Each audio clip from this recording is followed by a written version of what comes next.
Hey guys, Dr. Rob here today, and I wanted to welcome you down to my health corner, where today we're going to discuss how you know if the ketogenic diet is definitely not right for you and who maybe it's right for. And if you find from watching this information you like it, please at some point give me a thumbs up. Also, click the subscribe button and definitely hit that notification bell. The ketogenic diet involves very low carbohydrates. About 5% of your caloric intake is from carbohydrates.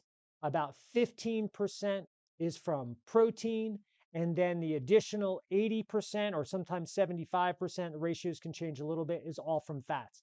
And what that does is it dramatically lowers your blood sugar and forces your body into a state of breaking down fat and utilizing ketones that are in the fat to use as an energy source. So instead of using glucose as your fuel, essentially you're using fat as your fuel. That sounds great in theory. And actually, for a lot of cases, it is. So conditions that could possibly benefit from a ketogenic diet would be neurodegenerative conditions like dementia and Alzheimer's, and possibly even conditions like Parkinson's disease, or maybe even certain conditions like amyotrophic lateral sclerosis. Other conditions that could benefit from a ketogenic diet would be things like type 2 diabetes, insulin resistance, people that have metabolic disease, people that have stubborn weight loss and just can't lose weight, and certain inflammatory conditions, as well as certain problems with the gastrointestinal tract where there's imbalances in the microbiome and too much harmful bacteria. There is evidence that the carbohydrates feed those bad bacteria and they kind of grow out of control. So a ketogenic diet sounds good. It sounds like it might be good for a lot of people. Okay, now who should avoid a ketogenic diet? Well, I'm going to cover that in just a second. But before I do that, I want to explain what a ketogenic diet potentially can do in some cases. First off, when you're on a ketogenic diet, you're not making much insulin at all. And that can be problematic. And here's the reason why. One, insulin is effective in the kidneys at maintaining your electrolyte balance. When your electrolyte levels drop in your body, it can cause muscle cramping. It can cause heart irregularities like arrhythmia, palpitations. In addition to that, it can make your muscles feel very tight and tense, where it just feels like things are tensing up. It can cause some twitching in the musculature as well. And it can cause brain fog or mental fatigue when your electrolyte levels are really low. So one study showed that a ketogenic diet can cause problems with thyroid hormone. And this particular study was done on kids that had epilepsy. And it was epilepsy that was not responding to medication. And when they placed them on the ketogenic diet, it seemed like, hey, this could be beneficial for their epilepsy. But the one thing that they did conclude in the study was thyroid hormone dropped to the point where they felt like they may need to intervene with thyroxine or some type of pharmaceutical medication to supplement for their inability to now make thyroid hormone. In my clinic, I've seen this on people that have been on ketogenic diets and similar diets where their hair actually will start to fall out, their body temperature gets cold, right? They start to develop carbohydrate cravings, their metabolism drops. These are symptoms of low thyroid that can be connected to a ketogenic diet. Now, this particular study, again, was on kids with epilepsy specifically. So maybe there's some other type of correlation going on that we don't know about, but we do know specifically in this study, it did show a drop in thyroid hormone. So we also know when carbohydrates are low and insulin is low, it can actually push up your sex hormone binding globulin. Now, why is that a problem? Well, sex hormone binding globulin essentially is a protein that binds to your hormones. Like testosterone, for example, can be bound to sex hormone binding globulin. Why is that a problem? Well, when it's bound, when your testosterone is bound to that hormone, your testosterone can't do anything in your body. It's not free to interact with your cell. It's not free to help you burn fat. It's not free to help you grow muscle. It's not free to help you have energy and do all the wonderful things that testosterone does because it's bound. It's like in a prison. So when sex hormone binding globulin goes up, that's bad because it starts to trap and imprison our free sex hormone. So then we could see in a ketogenic diet how if the blood sugar is running low and the insulin levels are definitely low, if sex hormone binding globulin goes up, this can create a problem for our sex hormones.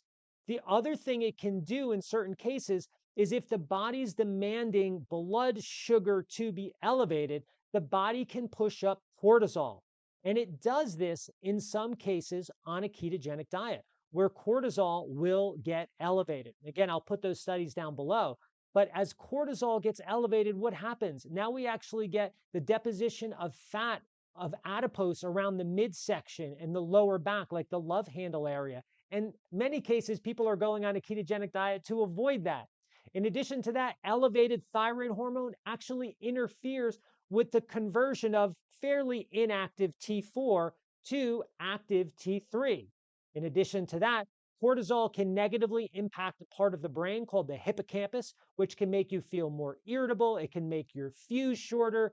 If you don't know if your fuse is shorter, check during movie night. If you're sitting by yourself on the couch, chances are you got a short fuse, maybe you need a shower. The chances are that your fuse is becoming shorter. As cortisol goes up, it negatively impacts a person's sleep cycle. It can cause you to wake up around 2 or 3 in the morning or have frequent wake ups throughout the night, making you more tired throughout the day, causing a demand for even more cortisol. And why does the cortisol go up? Because cortisol will cause your muscle tissue to break down, which will get then converted into sugar for your blood.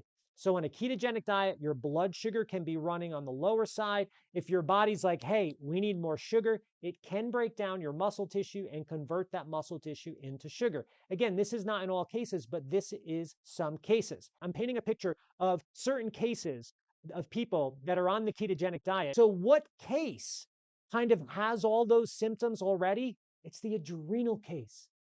So if you suffer with adrenal fatigue symptoms like anxiety, insomnia, you wake up around 2 or 3 in the morning and have trouble falling back to sleep.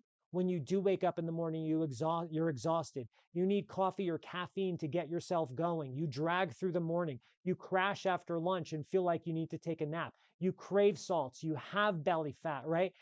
It's hard for you to exercise. When you're exercising, you don't get a second wind, right? You don't typically enjoy exercise. Your fuse is shorter. You're more irritable. So if you already have those symptoms, you probably shouldn't do a ketogenic diet. And if you do have those symptoms, you might have some adrenal fatigue. So it's good to do some testing to evaluate yourself to see if your adrenals are fatigued. And then, of course, find the root cause. It's usually boiled down to some inflammatory condition in the body. Handle that. And then maybe after that, when the adrenals are stronger, then maybe a ketogenic diet would be a good option.